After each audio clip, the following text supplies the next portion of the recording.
And talk some basketball, because all week everybody's been telling me the Lakers are going to sign a center, and yesterday they did. They agreed to a 2-year deal with 2018 number 1 overall pick DeAndre Ayton. He's going to slide into the starting center slot, a position that was exposed in LA's first-round playoff loss to Minnesota.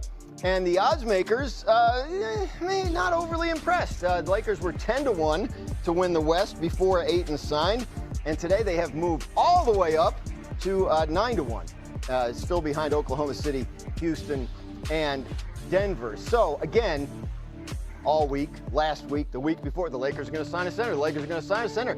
They did. What's it all mean?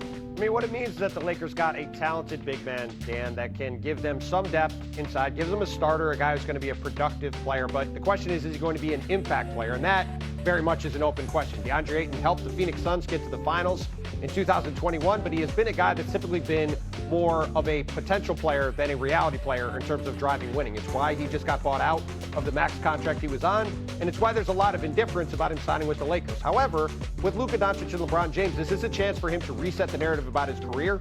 He has the talent to be a hugely impactful player for them. The question is, can he? That is very much open for debate. Lakers obviously needed the help and still need some help.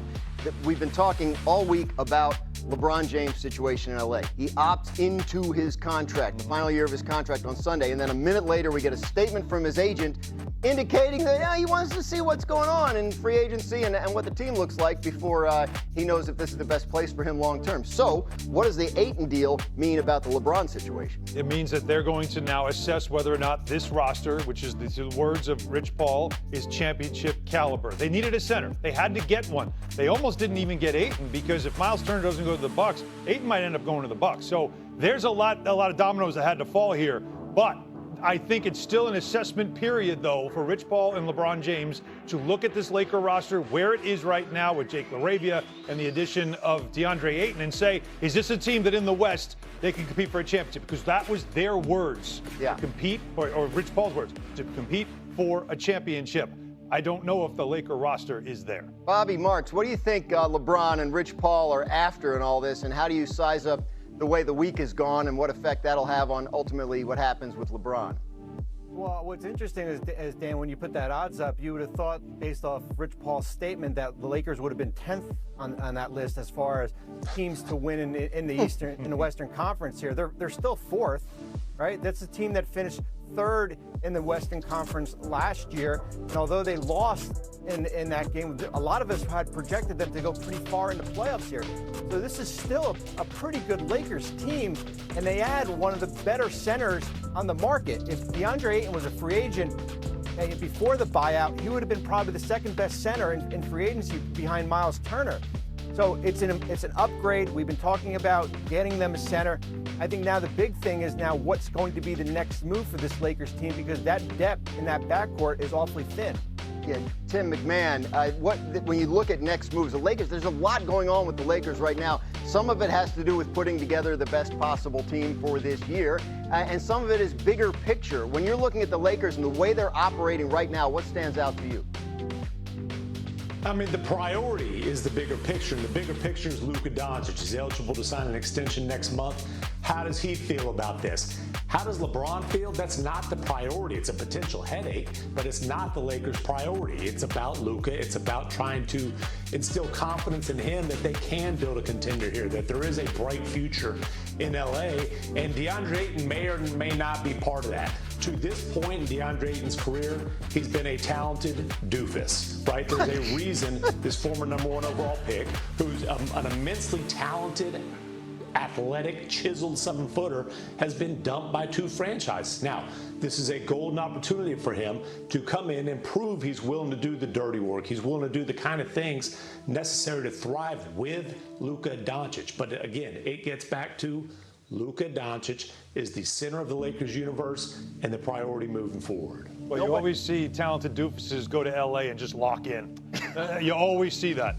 At no point has anyone said the Lakers had a need to fill at doofus, but I guess here we are. Listen, what Tim said was LeBron's not the priority, but it's a potential headache. like this is out there, and it's out there because Rich Paul put it out there. That's so right. we're not making too big a deal of this. This was brought up, but isn't the fact that Luka's the priority part of the issue? The Lakers are looking toward a future that probably doesn't have LeBron in it. How do you think this all plays out this summer? I mean, if you're talking about what the likeliest scenario is, I think the likeliest scenario is that LeBron James and Luka Doncic are playing together in September in Los Angeles, because there's not really a good logical option for LeBron James to do other than that. If he had wanted to truly explore the studio space and see where if he wanted to play somewhere else, he had a very easy way to do that, which was to opt out of his $52.6 million contract on Sunday.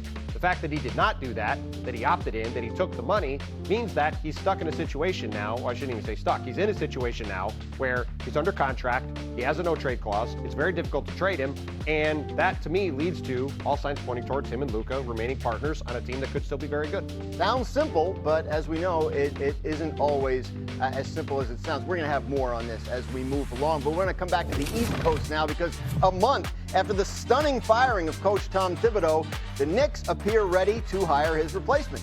According to ESPN's Shams Charania, New York expected to hire two-time Coach of the Year Mike Brown, who's a coach who has a history of elevating teams in his first year. He's had at least an 8-win improvement in his first season in 3 of his 4 head coaching gigs, including an 18-win improvement in his first year with the Sacramento Kings just 2 years ago. Now, the Knicks won 51 games last season, so an 8-game improvement would be a pretty awesome season. Alan, you're very familiar, obviously, with this Knicks team. Is this the right hire for them? Well, it's the right hire for right now, because you needed somebody with experience. You needed somebody that has coached at a high level, has coached star players, has had success.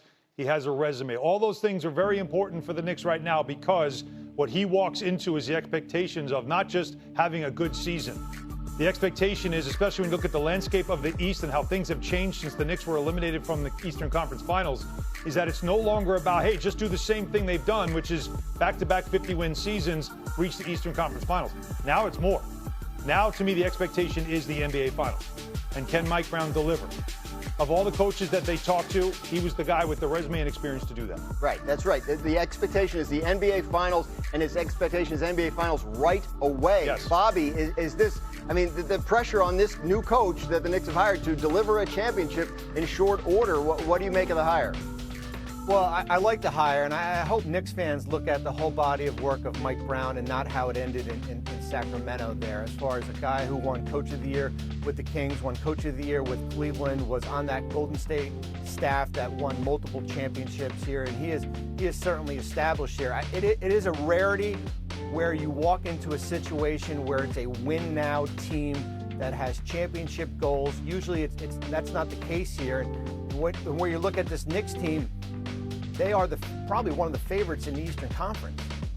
McMahon, is this, I mean, when you say championship goals, obviously they got close to the finals. Is this a team you think has what it takes to deliver on its championship goals? Well, Mike Brown is certainly an accomplished coach and a good hire here, but he definitely steps into a finals or bust type of situation.